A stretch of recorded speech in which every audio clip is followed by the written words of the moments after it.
لوگ کہتے ہیں کوئی وظیفہ بتا دیں روزی میں برکت کا، بیماری دور ہو جائے، اللہ راضی ہو جائے۔ ارے بھائی، سب سے بڑا وظیفہ ہی 5 وقت کی نماز ہے۔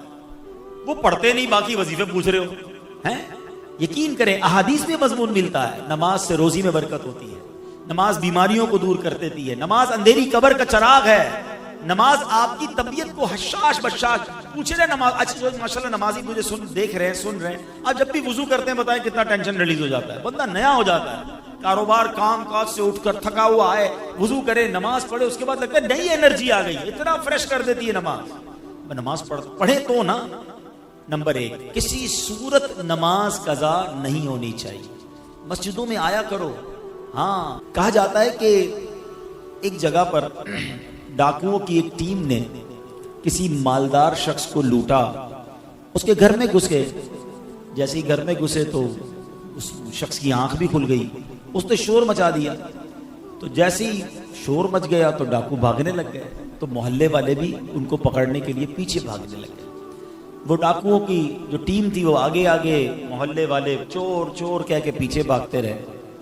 آگے جا کر ڈاکوؤں کو ایک مسجد نظر آئی، کوئی اور جگہ تو سمجھ نہیں آئی، وہ مسجد میں گھس گئے اور مسجد میں جا کر جھوٹ بوٹ نماز پڑھنے لگے۔ محلے والے ڈھونڈتے ڈھونڈتے مسجد میں آ گئے، کہ یہاں تو نمازی نماز پڑھ رہے ہیں، ڈاکو لگتا ہے کہیں اور چلے گئے۔ وہ ڈاکوؤں کو چھوڑ کر واپس چلے گئے۔ اب جو ڈاکوؤں کا سردار تھا نا، بڑا عقل مند آدمی تھا، اس نے اپنی ٹیم کو جمع کیا اور کہتا ہے یار ایک بات بتاؤ، آج میں نے جھوٹ موٹ نماز کی نقل کی ہے، اللہ کے گھر میں آ گیا تو اللہ نے دنیا کی ذلت اور رسوائی سے بچا لیا۔ اگر سچ نماز پڑھیں گے تو پھر کتنی برکتیں ملیں گی۔ اللہ ادھر بھی بچا لے گا، ادھر بھی بچا لے گا۔ میں نیت کرتا ہوں کہ آج کے بعد میں نے ڈکیتی نہیں مارنی، میں نے حرام کمانا نہیں ہے، میں توبہ کرتا ہوں، تم بھی چاہو تو توبہ کر لو۔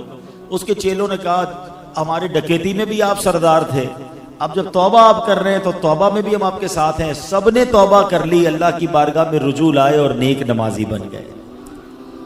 اب نماز جو ہے نا وہ کس طرح اور کہاں کہاں بچاتی ہے، قرآن پاک میں اللہ کریم ارشاد فرماتا ہے ان الصلاۃ تنہی عن الفحشاء والمنکر، کہ بے شک نماز بے حیائی اور بری باتوں سے روکتی ہے۔ یہ بڑی کمال کی چیز ہے۔ لوگ کہتے ہیں یار معاشرے کو ٹھیک کرو، سچی بات یہ ہے کہ ہم معاشرے کو نمازی بنا دیں، بندوں کو نماز کو ٹھیک کر لیں گے۔ اگر آپ کسی کی نماز درست کر لیں اور اس کو نمازی بنا دیں نا، ہم کہ یار اس کے اندر یہ بھی بری عادت، یہ بھی بری عادت، یہ بھی بری عادت، آپ اس کو ٹھیک نماز پڑھنا سکھا دیں، باقی کام نماز کر لے گی۔ کیونکہ رب نے قرآن میں فرمایا نا کہ نماز بے حیائی اور بری باتوں سے روکتی ہے۔ نماز شیطان پر پتہ کتنی بھاری ہے۔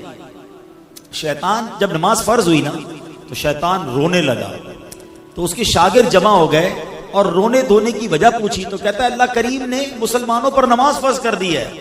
شاگردوں نے کہا پھر کیا ہوا؟ شیطان کہتا ہے مسلمان نمازیں پڑھیں گے اور اس کی برکت سے گناہوں سے بچ جائیں گے۔ تو چیلوں نے کہا پھر ہمارے لیے کیا حکم ہے؟ جواب دیا جب کوئی نماز کے لیے کھڑا ہو تو اس کو ایک کہے کہ دائیں دیکھ، ایک کہے بائیں دیکھ، اور اس کو الجھا ڈالو، کنفیوز کر دو، تاکہ اس کا دل جو ہے وہ نماز میں نہ لگے۔ تو اے میرے پیارے اسلامی بھائیوں، یہاں 2 باتیں بڑی اہم ہیں۔ ایک تو نماز شیطان پڑھنے نہیں دیتا، اور پڑھتے ہیں تو نماز میں دھیان نہیں لگنے دیتا، ٹھیک ہے نا۔ اب 2-3 چیزیں جو میں انشاءاللہ اس کو کور کرنے کی کوشش کرتا ہوں۔ سب سے پہلے نماز کی اہمیت، ہماری لائف میں نماز کی اہمیت کتنی ہے یہ چیک کرنا۔ مطلب مسلمان کے ذہن میں وہم میں ہونا ہی نہیں چاہیے کہ نماز بھی قضا ہو سکتی، کیسے ہو سکتا ہے، پاسبل ہی نہیں ہے۔ لیکن جناب دکان پہ گاہک بہت تھے اس لیے ظہر چلی گئی، شام ذرا رش کافی تھا اس لیے عصر چلی گئی، بس مغرب میں نے اس لیے قضا کر دی کہ عشاء کے ساتھ پڑھ لوں گا، فجر میں یار آنکھ نہیں کھلتی ہے۔ کمال ہے، اتنے عجیب عجیب ایکسکیوز لوگ دے رہے ہوتے ہیں کہ سمجھ نہیں آتا کہ مطلب آپ کی کبھی ٹرین چھوٹی اس لیے کہ صبح ٹرین تھی آنکھ نہیں کھلی، کبھی فلائٹ چھوٹی، کبھی کوئی آپ کا گاہک کہے یا کوئی اہم پارٹی کہے یا آپ کا باس کہے کہ صبح 8 بجے فلاں جگہ پہنچنا ہے، ضروری ہے پہنچنا، آپ 7:30 بجے پہنچ جاتے ہیں، الارم رکھتے ہیں۔ باقی تمام چیزوں کی اہمیت ہے، ہمارے نزدیک نماز کی اہمیت نہیں ہے۔ جس کے نزدیک نماز کی اہمیت ہے نا، پوچھیں نمازیوں سے، کمال بتاؤں آپ کو، جو 5 وقت کا پکا نمازی ہے نا وہ بے چین رہتا ہے اگر اس کی کبھی جماعت چلی جائے. اس کو اندر ہی اندر سے الارم بجتا ہے, یار میری عشاء باقی ہے, میری مغرب باقی ہے. اس کو چین نہیں آئے گا, اس کی باڈی ریکال کرتی ہے کیونکہ اس نے اپنے ذہن میں یہ بٹھا لیا ہے, یہ سافٹ ویئر اپڈیٹ ہو چکا ہے کہ کچھ بھی ہو جائے میری نماز قضا نہیں ہو سکتی. مبارک ہو انہیں کہ جن کی نماز قضا نہیں ہوتی. کیسے نماز قضا ہو جائے بھائی؟ کبھی ہماری ناشتہ قضا ہوا, کبھی دوپہر کا کھانا قضا ہوتا ہے کہ نہیں یار آج فجر یار جلدی میں تھا, ناشتہ ہی کھانا بھول گیا, اب دوپہر کا کھانا ہی نہیں کھایا. باڈی ریکال کرتی ہے, بھائی باڈی بتاتی ہے کہ یار دوپہر کا کھانا نہیں کھایا, بھوک لگ رہی ہے. اپنی زندگی میں نماز کو ایسا شامل کر لو کہ تمہیں کوئی یاد نہ دلائے, تمہارا دل تمہارا دماغ خود اندر سے کہے کہ نماز کا وقت ہو گیا, چلو نماز کی طرف. ہاں, اور ایسا ہو جاتا ہے ماشاءاللہ. آپ دیکھیں جو 5 وقت کے برسوں سے نمازی ہے نا, ان کی نماز قضا نہیں ہوتی, بالکل ٹائم پہ وہ نماز پڑھتے ہیں کیونکہ انہوں نے اپنی زندگی کا اسے ایک حصہ بنایا. کچھ لوگ حصہ نہیں بناتے, موڈ آتا ہے جیسے ابھی بیان ہوا کل سے نماز پڑھوں گا, 3 دن بعد پھر نماز ختم. وہ جوش آتا ہے, جوش اپنی جگہ پر. آپ کو روٹین بنانی ہوگی, آپ کو پہلے اپنے آپ کو سمجھانا ہوگا. اور نماز کتنا ضروری ہے آپ کو پتا ہے. احادیث میں فرمایا گیا الصلاۃ عماد الدین, نماز دین کا ستون ہے. اب اس مسجد میں یہ ستون نظر آ رہے ہیں آپ کو, پلر. اللہ نہ کرے کوئی پلر کاٹ دے, کیا ہوگا؟ عمارت گر جائے گی نا. تو ہمارے اور آپ کے دین کا پلر ہی نماز ہے. پلر ہی نہیں ہے تو عمارت کیسے کھڑی ہوئی؟ تو سمجھیے اس بات کو. اور نمازی کے انعام, اللہ اکبر.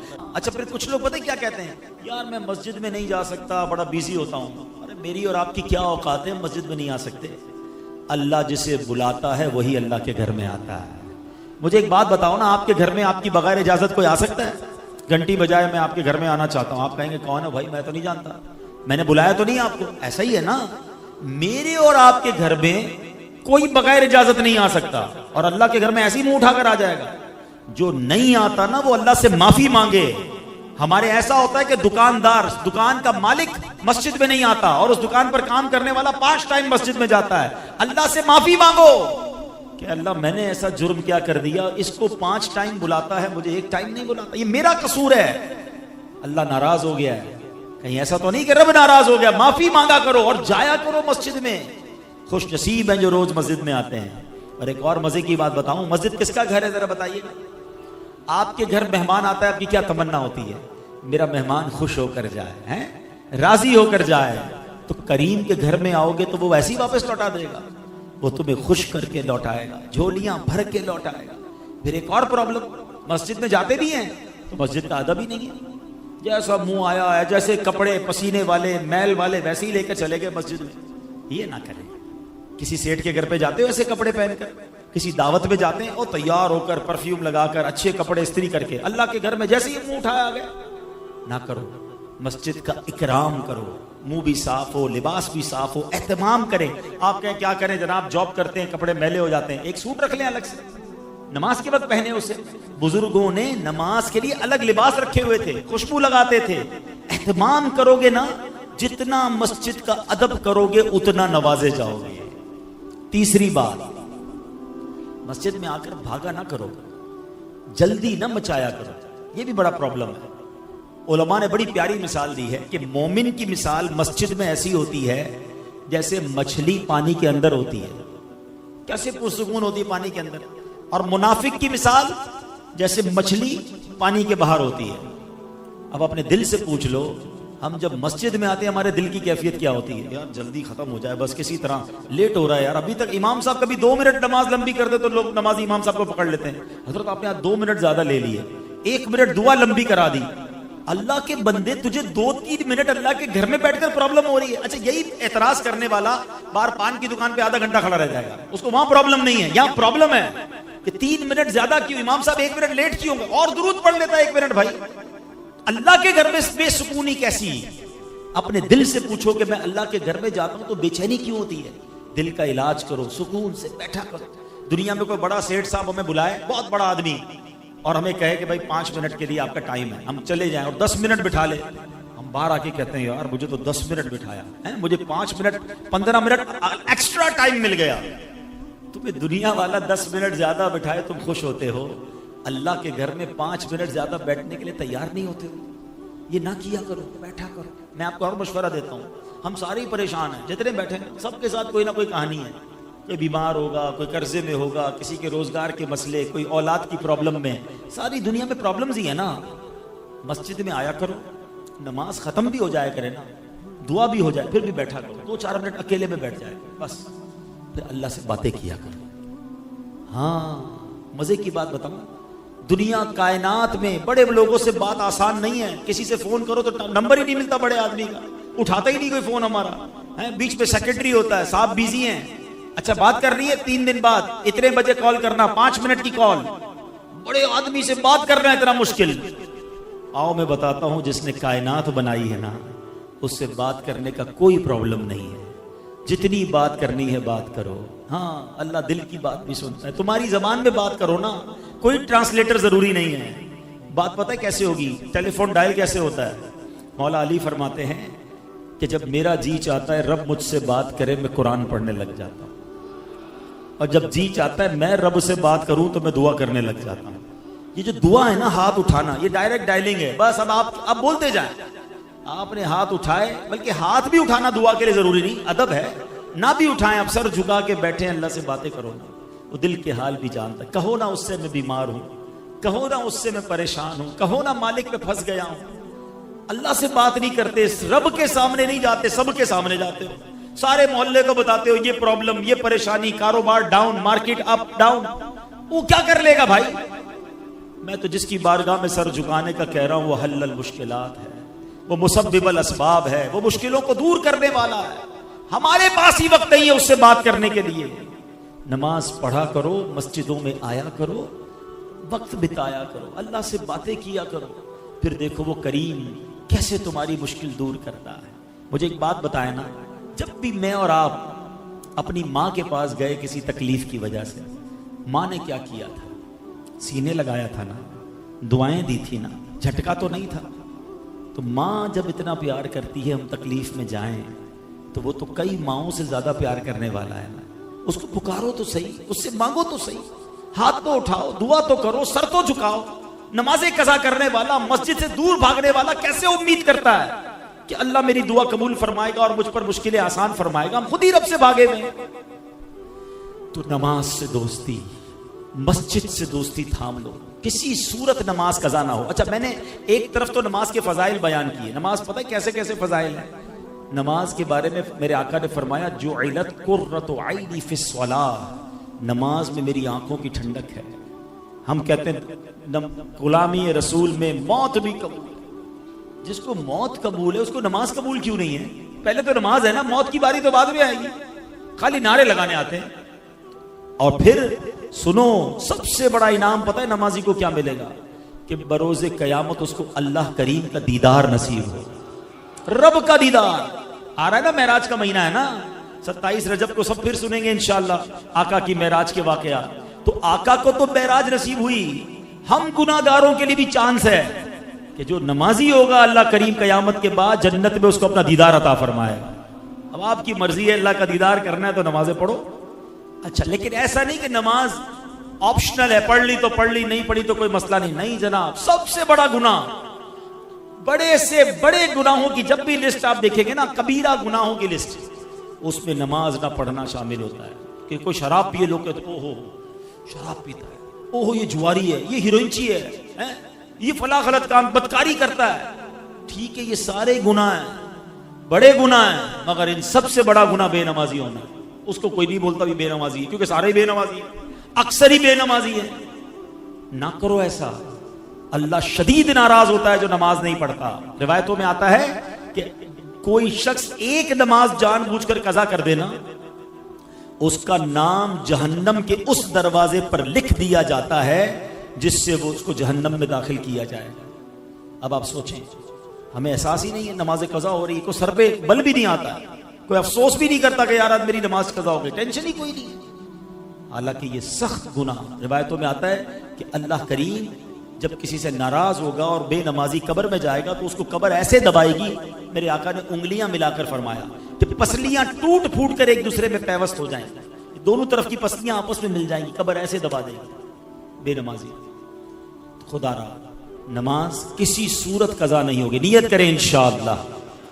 اب ایک اور مسئلہ، نماز پڑھنی ہے، مسجد میں آنا ہے، لیکن ایک اور مسئلہ ہے، کچھ لوگ بیٹھے ہوں گے جو ماشاءاللہ 5 وقت کے نمازی ہوں گے، اور میں نے تو قرآن کی آیت سنائی ہے ان الصلاۃ تنہا عن الفحشاء والمنکر، بے شک نماز بے حیائی اور بری باتوں سے روکتی ہے، واقعہ بھی بتا دیا۔ ایک اور واقعے سے اس بات کو سمجھیے گا، کتابوں میں لکھا یہ بھی واقعہ کہ نزہۃ المجالس میں کتاب، بڑا عجیب و غریب واقعہ ہے کہ ایک شخص جو ہے وہ ایک عورت پر عاشق ہو گیا، وہ عورت شادی شدہ بھی تھی، اس نے اس عورت کو ایک چٹھی لکھی اور پیغام دیا کہ میرا دل تم پر آ گیا ہے، برا ارادہ تھا اس کا۔ اب چونکہ عورت بڑی سمجھدار تھی اور اس کا جو شوہر تھا نا وہ مسجد کا امام تھا، پرہیزگار بھی تھا، سمجھدار بھی تھا، اس نے اپنے شوہر کو پرچی دی کہ دیکھیں اس طرح مجھے ایک شخص نے پرچی دی ہے۔ تو شوہر نے کیا کہا کہ ایسا کرو کہ اس شخص کو تم ایک چٹھی لکھ کے دو کہ ٹھیک ہے تم ایک کام کرو کہ پہلے فلاں مسجد میں امام کے پیچھے، فلاں امام کے پیچھے 40 نمازیں با جماعت بلا ناغہ پڑھو، اگلی بات اس کے بعد کرے گی۔ اب اس کے دماغ میں عشق کا بھوت سوار تھا، اس نے کہا چلو ٹھیک ہے، لگتا ہے کوئی کام بن جائے گا۔ وہ 40 نمازوں تک، 40 دن تک، بلکہ 40 دن تک 5 نمازیں وہ بلا ناغہ اس مسجد میں جاتا اور امام صاحب کے پیچھے ادا کرتا، پڑھتا رہا، دل پر اثر ہوتا رہا، سبحان ربی الاعلی، سبحان ربی العظیم، اللہ اکبر، ہیں اللہ کی بارگاہ میں دعائیں کرتا رہا، نمازیں پڑھتا رہا۔ اب دل پر اثر ہونا شروع ہو گیا۔ ابھی 40 دن گزرتے ہیں تو وہ نوجوان جو ہے اب ایک اور پرچی لکھتا ہے اور کہتا ہے کہ میں آپ سے معافی کا طلبگار ہوں، اللہ کی بارگاہ میں سجدہ کر کے مجھے پتہ چل گیا، نمازیں مجھے پڑھتے ہوئے پتہ چل گیا کہ یہ حرام اور رب کی ناراضی والا کام ہے۔ اگر محبت کرنی ہے تو اللہ سے کرنی چاہیے، اللہ کے حبیب سے کرنی چاہیے۔ میں ان تمام حرام کاموں سے میں نے توبہ کر لی ہے اور میں اب اللہ کی بارگاہ میں توبہ کرتا ہوں۔ میری بہن میں آپ سے جو غلط نیت تھی اس پر بھی معافی چاہتا ہوں۔ اللہ اکبر۔ اس عورت نے اپنے شوہر کو وہ پرچی دکھائی کہ دیکھیں یہ تو کمال ہو گیا، یہ شخص برے ارادے سے آیا، آپ نے نماز کا کہا، 40 نمازیں ابھی پوری نہیں ہوئی ہیں اور اس کے دل کی دنیا بدل گئی ہے۔ اللہ اکبر۔ اس شخص کی زبان پر اب بے ساختہ یہ جاری ہو گیا، صدق اللہ العظیم فی قولہ، اللہ نے قرآن میں بالکل سچ فرمایا ہے۔ اور کیا فرمایا ہے؟ ان الصلاۃ تنہا عن الفحشاء والمنکر، کہ بے شک نماز بے حیائی اور بری باتوں سے بچا لیتی ہے، روک لیتی ہے۔ ہو سکتا ہے آپ کے ذہن میں خیال ہے یار نماز تو میں بھی پڑھتا ہوں، جھوٹ پھر بھی نہیں چھوٹ رہا، فلمیں ڈرامے پھر بھی نہیں چھوٹ رہے، غلط کام تو پھر بھی ہو رہے ہیں۔ اچھا کسی اور کے بارے میں بھی خیال آ رہا ہوگا وہ بھی نمازی ہے لیکن وہ بھی غلط کام کرتا ہے۔ تو پہلے تو ایک بات طے کر لیں، جو قرآن میں لکھا ہے وہ سچ اور حق ہے، وہ بالکل چینج نہیں ہو سکتا۔ اس کا مطلب قرآن نے تو حق فرمایا ہے۔ اب دوسرا آپشن کیا ہو سکتا ہے کہ جو نماز پڑھ کے بھی گناہ سے نہیں بچ رہا نا، اس کی نماز ٹھیک نہیں ہے، اس کا پرابلم نماز میں ہے۔ اور جی ہاں، میرے آقا علیہ الصلوۃ والسلام نے فرمایا سب سے بڑا چور وہ ہے جو نماز کا چور ہے۔ نماز میں کون چوری کر سکتا ہے؟ فرمایا حدیث پاک کا خلاصہ ہے جو کوے کی طرح ٹھونگ مارتا ہے۔ ہم نے دیکھا کچھ لوگ نماز ایسے پڑھتے ہیں وہ سجدے سے کھڑے نہیں ہوں گے پورے، پھر سجدے میں چڑھ جائیں گے، رکوع سے کھڑے نہیں ہوں گے پھر سجدے میں چڑھ جائیں گے، کوے کی طرح فرمایا ٹھونگ مارتا ہے۔